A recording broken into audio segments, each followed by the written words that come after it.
근데 독일에 살면서 이렇게 장점만 있는 건 아니잖아요. 아니죠. 단점이 어떤 게 있을까요? 우리 아들이 6살 때 독일에 와가지고 네. 그 언어에 대해서 스트레스가 엄청 심했어요. 그 지금도 마찬가지예요. 왜냐하면 독일 애들은 가정 안에서 이제 체계적인 독일어로 계속 대화를 하면서 아이들 스스로 대화하는 법이나 논쟁하는 법, 그리고 학교 내에서 이렇게 메일된 손 들고 자기 의견 얘기하는 거를 자연스럽게 배우거든요. 근데 한국에서는 그런 걸 가르치지 않아요. 나서서 너 질문해라, 뭐 이런 식으로 가르치는 게 아니고 저도 그렇게 배워오다 보니까 아들한테도 그렇게 뭐 서로 대화로 모든 걸 풀고 선생님한테 질문을 많이 하고 손으로 쓰는 시험보다는 선생님한테 메일den을 먼저 하고 적극적으로 수업에 참여하는 모습이 더 장점이 있다는 걸 안 가르쳤어요.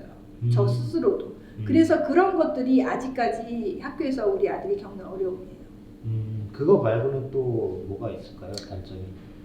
단점이 학교 시스템. 4학년 때. 그렇죠. 4학년 때 자기 진로를 결정해야 된다는 거. 한국 같은 경우에는 고등학교 때 진로를 결정하거든요. 네. 인문계를 가든지 상업계를 가든지. 네. 그러니까 중학교에서 중3 때. 중학교 끝날 때. 네. 근데 여기는 초등학교 4학년 때 그거를 벌써 결정을 해야 된다는 거.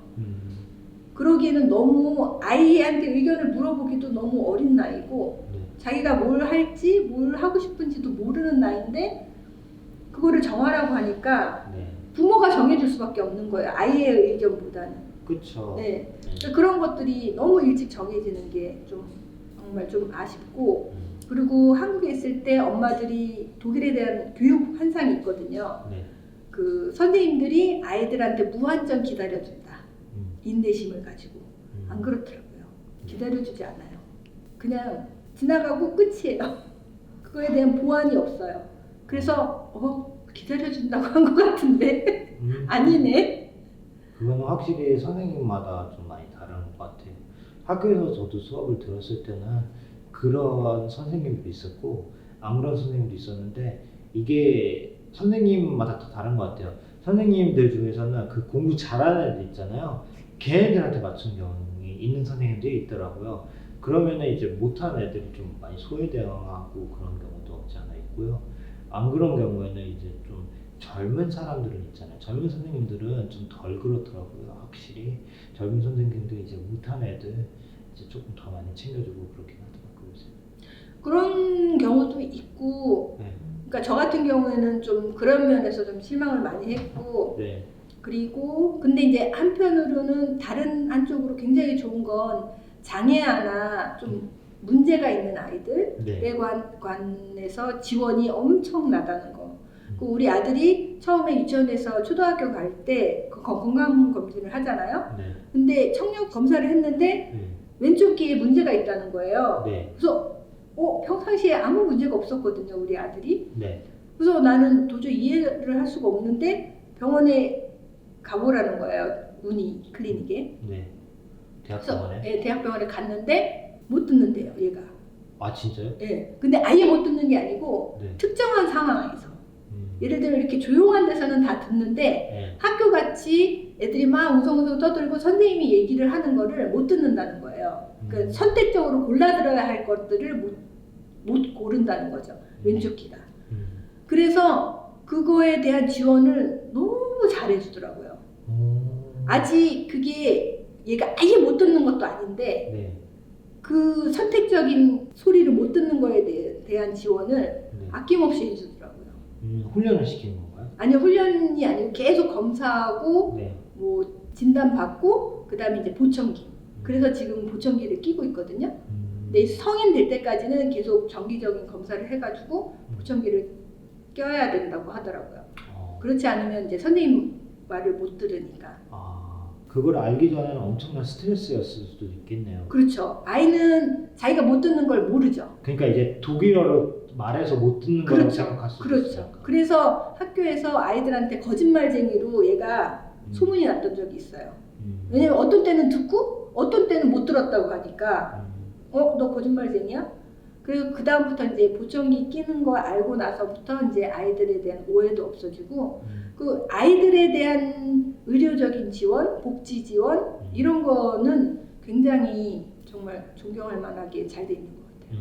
맞아요. 저도 그런 경우가 있었는데 그 의대 1학년 1학기 때 딱 들어갔는데 깜짝 놀라는 게 이제 교수님 옆에 이제 그 따로 책상이 하나 더 있더라고요. 그리고 이제 그 앞에는 학생들 자리가 예약이 돼 있는 거예요. 사실은 거기 맨 앞에 이렇게 앉는 사람들이 거의 없으니까 사실 신경은 안 써였거든요. 근데 이제 수업에 들어가더니 이제 거기 앞에 앉아 있는 사람들은 그 앞에 수화하시는 분들 있잖아요. 그 수화하는 사람들 보기 위해서 거기 앞자리가 예약이 돼 있더라고요. 그래서 그런 거 보면 되게 신기하고, 그 다음에 이제 시각장애인도 이제 학생이 있었는데 거기서 이제 점자 있잖아요. 그러니까 그 교수님이 이제 수업을 하시잖아요. 수업을 하시면은 그 점자를 이제 어떻게 자동으로 넘어가더라고요. 그게 한국에 있는지 없는지 모르겠는데 점자가 교수님 말하는 스피드에 이제 그 앞에 PPT 이제 보이잖아요. 프레젠테이션 보이는 거에 따라서 이렇게 넘어가더라고요. 근데 그런 거 보면서 되게 신기했어요, 사실은. 그러니까 독일이 소수에 대한 복지가 굉장히 잘 돼 있는 것 같아요. 저처럼 이제 싱글맘. 네. 한국에서는 아직 그 싱글맘에 대한 많이 좋아졌다고는 하지만 네. 저는 40대 싱글맘인데요. 네. 한국에서의 싱글맘은 네. 10대, 20대가 기준이에요. 아, 저는 또 그 싱글맘 중에서도 또 해당 사항이 없어요. 그러니까 40대 이상의 싱글맘들은 또 그나마 있는 복지에서도 제외예요. 그래서 여기 온 이유이기도 하죠. 한국이 싫거나 그러진 않아요. 너무 좋아요. 그렇죠. 한국이 너무 좋죠. 네. 저도 사실 독일에 있으면은 한국 음식들 이제 먹고 싶은 것들이 있거든요. 그러니까 이제 집에서 해 먹을 수는 있는데 이제 한국에서는 해 먹지 않고 그냥 밖에서 저렴하게 사 먹을 수 그렇죠. 있으니까 그런 걸 그리워할 때가 좀 많거든요. 네, 이제 그런 걸 못하니까 좀 아쉽긴 해요. 우선은 이제 이렇게 직업에 대해서 장단점도 얘기해 주시고 독일 시스템에 이제 느낀 점의 장단점을 얘기해 주셨는데, 이렇게 독일에 이제 보육자로 오시고 싶어 하시는 분들도 있으실 거 아니에요. 그런 분들에게 한마디 하시면 어떤 게 있을까요? 저는 너무너무 환영해요. 한국 보육자들 여기 오면 다 네. 성공하실 거예요. 아, 그래요? 네. 근데 큰 조건이 하나 있어요. 어떤 저한테도 아직까지 숙제인데 네. 독일어. 독일어. 네. 그렇죠. 독일어를 하셔야 돼요. 교육자이기 때문에 말을 안 할 수 없기 때문에 네. 더군다나 독일 사람들은, 독일 엄마들은 자기 아이한테 제대로 된 독일어를 써주기를 바라거든요. 근데 그거는 누구나 마찬가지인 것 같아요. 왜냐면 그 시기에 아이들이 언어 발달이 시작되는 시기이니까. 네. 그래서 독일에 오면 독일어부터 먼저 해야 된다는 거. 독일에 오기 전에는 안 해도 되나요? 아니, 독일에 오기 전에도 지금 제 친구 아들이 저희 집에 지금 유학하러 와 있는데 네. 한국에서 유학원을 다녔어요. 그 한국에서 그러니까 B2까지 따갖고 왔거든요. 네. 근데 잘하더라고요. 아, 그래요? 네. 그래서 한국에서도 준비를 하실 수 있을 것 같아요. 독일어를. 왜냐면 이제 한국에서 독일어를 배우게 되면은 독일에서 독일어 배우는 것보다 이제 그게 다른 게 뭐냐면, 한국에서 독일어 배우면은 시험을 중점적으로 하기 때문에 시험 통과하는 데 목적이 있어서 이제 시험 점수는 잘 받을 수 있더라고요. 그렇죠. 확실히 선생님들이 그런 걸 잘 아니까. 네. 근데 이제 독일에서 독일어 배우면 조금 시간이 걸리죠. 말하는 거랑 이제 쓰는 거 그런 거 그렇죠. 좀 복합적으로. 네. 확실히. 그래서 한국에서 기본적인 걸 B1을 해놓고 네. 독일에서 생활 독일어, 그러니까 실습하고 연계된 그 학원을 다니는 게 좋을 것 같아요. 저 같은 경우에는 B1은 제가 혼자서 독학했고요. 그 다음에 B2를 그 여기 아르바이트 아겐투어라고 우리나라로 지금 고용지원센터? 고용지원센터. 네. 노동청. 네, 노동청. 그런 데서 가서 상담을 하면 제가 직업을 갖기 위해서 독일어가 필요하다, 학원을 좀 지원해 줄 수 있냐고 물어보면 소개를 해줘요. 베람이라고 있는데 네. 거기를 소개를 해주면서 거기에서 제가 필요한 독일어도 습득이 가능하고, 네. 그 다음에 그것과 관련해서 직업까지 연계해서 직업 재교육 훈련이 또 있어요. 프로그램이 되게 많거든요. 언어뿐만이 아니고 네. 직업 교육에 관한 것도 많이 있어요. 그래서 그래서 그런 데를 추천받아서 하면 저렴하게. 네. 저는 거의 공짜로 했어요. 시험도 이제 시험 비용도 거기서 대주고 시에서 다 대줘요. 그래서 너무 재밌게 했어요. 그래서 B2도 땄고. 영주권도 받았고. 와. 선생님 오늘 이렇게 시간 내주셔서 정말 감사합니다.